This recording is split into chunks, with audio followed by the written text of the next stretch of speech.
Today we'll be witnessing firsthand as AI receives the right to vote. And I'm not talking about AI actually taking over the world step by first taking votes and then taking action. No, today I'm going to be teaching you a brand new prompting technique. And if you've been watching this channel for the last couple of weeks, you must have realized that I've been talking about prompting engineer in pretty much every single episode. So, we've spoken about zero-shot prompting, one-shot, few-shot prompting, chain of thought prompting, zero-shot chain of thought prompting, which kind of brings together a lot of those different techniques. And today we'll be placing a cherry on top of that layer cake of prompting methods called self-consistency.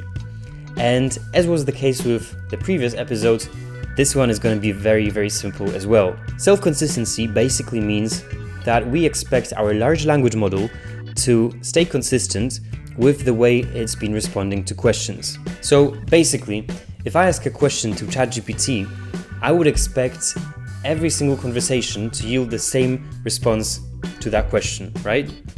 Well, obviously that's not going to happen. Every time the answer will be slightly different, especially if my prompt is not very specific. So what we can do is ask our large language model the same question in a number of different conversations and see what the majority of the responses is. If we see the same answer repeating itself in 70-80% of the responses, then we can take that response as the actual one. If we look at it from a perspective of a real life scenario, basically what we're talking about here is, imagine you're asking your best friend about their favorite drink, and 3 times they respond with Coke, once with water, and once with Sprite. You would take the Coke as their favorite drink because that's the majority of their answers. So the situation is no different with large language models, where we basically ask the same question a couple of times, take the majority or take the average, and that's the answer. So let's have a look at an example to show how simple this technique is. I'm going to give ChatGPT a simple query. Your job is to rate the below review as 1 to 10 out of 10.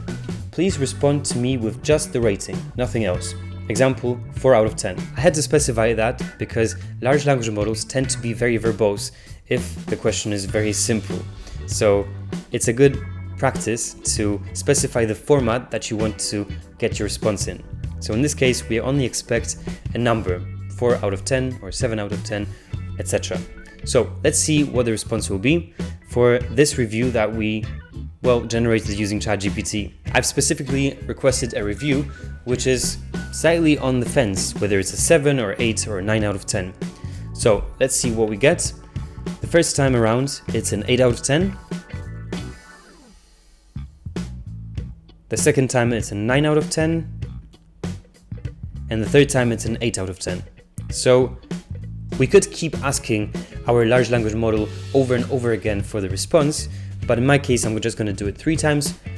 In your case, you might want to customize that value to your preferences. So we got an 8 out of 10 response, and that is our answer. Now, you might be wondering, why do we really need to do this kind of trickery to get our response? Surely we won't be starting 3 different conversations to get an answer to a question.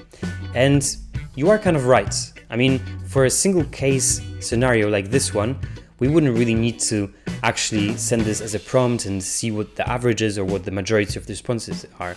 However, if you're building a tool for your company where you get, in this example, film reviews, because you're working for IMDb, for instance, and your task is to give ratings for each of those reviews, 1 to 10, well, you would put a pipeline in which would basically ask the same question 3 times to your large language model, and this would all automatically happen. So using prompt engineering, you can automate this task very, very quickly. And we'll be learning more about real-life adaptations of prompt engineering skills in the next series of videos that will happen in the near future. But what I would like you to remember from this video is that self-consistency is an advanced prompting technique, which basically means that you're going to ask the same question to your large language model multiple times, and you'll find the answer which occurs the most often, and that will be basically your answer.